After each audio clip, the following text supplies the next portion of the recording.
ते दुखां दियां पुणियां मैं जूं जूं कती जावां।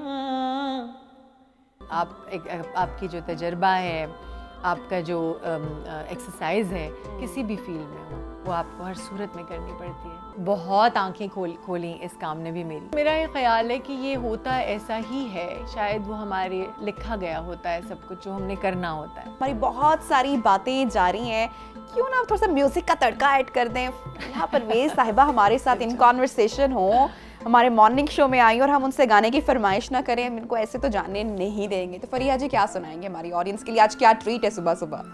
अच्छा जी, ट्रीट एक तो सुबह का जो तड़का है वो क्या होना चाहिए? गमा वाला चरखा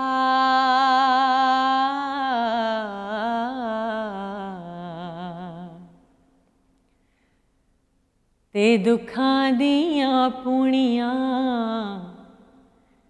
मैं जूं जूं कती जावां ते होण पईयां दूनियां कत सकनी ना बललिए कुड़िए नी तेरी पुड़ियां दी परी चिंगारी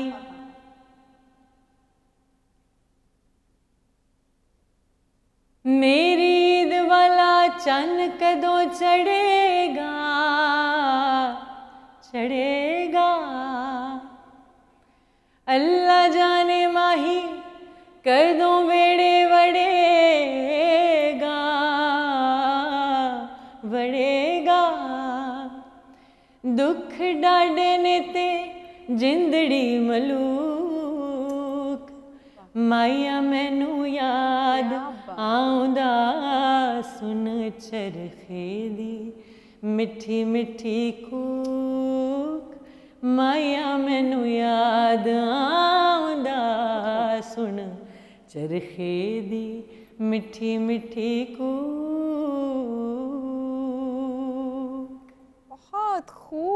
बहुत खूब और गाना वो हो ना, गीत वो हो जो दिल में, जिसके बोल भी और म्यूजिक भी कितना खूबसूरत। आपका अपना जो ट्रैक है फरीहा जी, अपने गाए हुए गानों में से आपका कौन सा फेवरेट? वो कहते हैं ना कि जो एक पेंटर होता है या जो शायर होता है या जो एक्टर होता है, वो हमेशा अपने बेस्ट से बेस्ट प्रोजेक्ट का इंतजार करता रहता है कि नहीं अभी बेस्ट नहीं आया, अभी बेहतरीन नहीं आया, yet to come। मेरे फादर मुझे उस दिन कह रहे थे कि तुमसे कोई सवाल पूछे तुमने कहना है कि अभी वो आना है, अभी वो मैंने करना है। मैंने कहा हाँ जी, और मुश्किल में तो मैं पढ़ूंगी ना। आपने तो बड़े आसानी से जवाब दे दिया मुझे। There was a beautiful melody माहिया तेरे प्यार मैनू मार मुकाया ही, वो बहुत खूबसूरत था। कवालियाँ क्योंकि मैं सारी ज़िंदगी से सुनती आ रही थी, तो उसकी वजह से फिर वो जोगी भी मेरा फेवरेट बन गया, और वो कितनी खूबसूरत उसकी मेलोडी है माशाल्लाह। और बहुत सारे गाने हैं मेरे। एक मेरा गाना है चलो एक साथ चलते हैं, ब्यूटीफुल मेलोडी। फिर मैंने एक गज़ल गाई थी, बहुत सारे मेरे पास तो बहुत। अच्छा, अभी के जो हमारे सिंगर्स हैं उनको आप सुनती हैं? यंग नाम अगर मैं कहूँगी, बिल्कुल सुनना पड़ता है, बिकॉज़ अब तो फिर बताएं फिर, क्योंकि आप माशाल्लाह इतने सालों से इंडस्ट्री में हैं, किसकी आवाज़ पे फिल्टर लगा हुआ है? क्योंकि आजकल तो बहुत सारे। अच्छा, मेरी एक तो इंस्पिरेशन जो है वो है सजाद अली साहब, from the day one. No doubt. तो हम फिल्टर का तो जिक्र बिल्कुल भी पॉसिबल उनके साथ नहीं हम कर सकते। कहने की बात ये थी कि मैं पिछले भी इंटरव्यू में भूल गई थी उनका जिक्र करना, मगर वो मेरी इंस्पिरेशन रहे हैं। उनका म्यूज़िक, उनका काम करने का तरीक़ा, उनका प्रोड्यूस करने का तरीक़ा, फिर माशाल्लाह जब भी उनके साथ बैठो कुछ ना कुछ सीखने को मिलता है। और माशाल्लाह अब तो उनके सारे बच्चे गा रहे हैं, ज़ौ गा रही हैं, शबी गा रहे हैं, और माशाल्लाह उनका जो छोटा वाला खूबी माशाल्लाह बेटा है, सारे काम कर रहे हैं।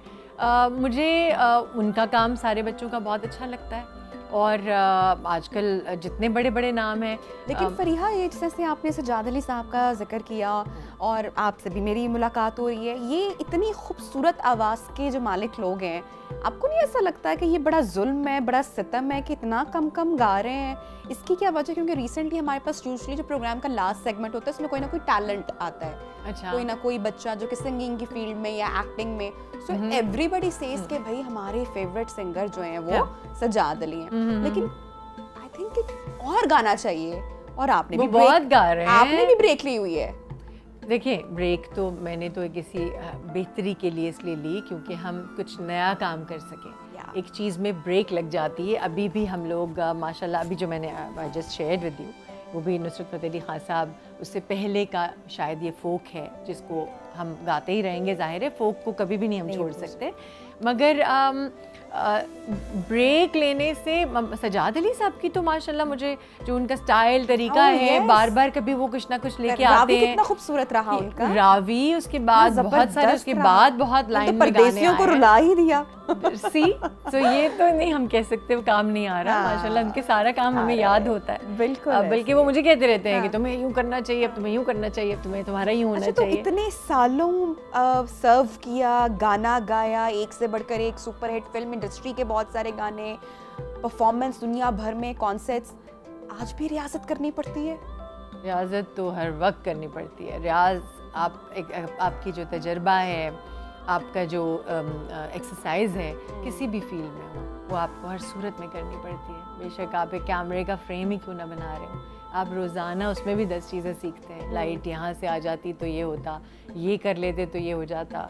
अब माशाल्लाह सैलून है, मेरा अभी एक ही ब्रांच है और मैं ये समझती हूँ उस बहुत आंखें खोली इस काम ने भी मेरी। फिर मैंने I am just about to release my YouTube का एक शो मैंने छोटा सा बनाया। I want to talk about music more than the chit chat because I'm a music person.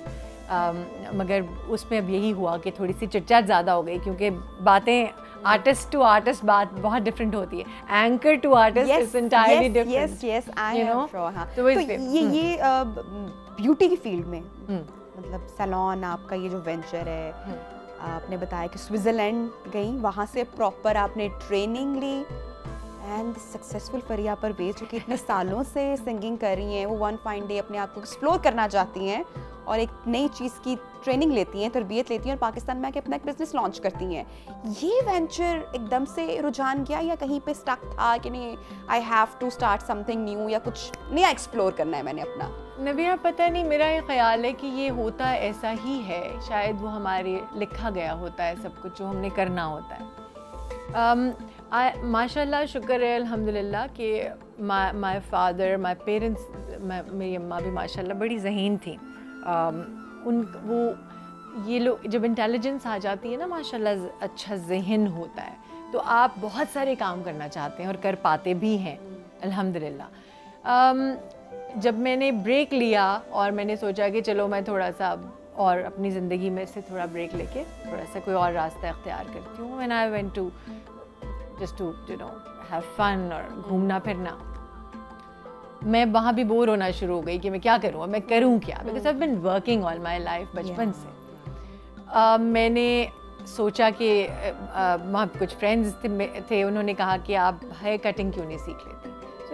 Out of the blue मैंने कहा हेयर कटिंग क्लिक कर दी, आ गया नहीं। And the lady she said, जो सिखा रही थी, जिन्होंने सिखाना था, she knew French only, not even English.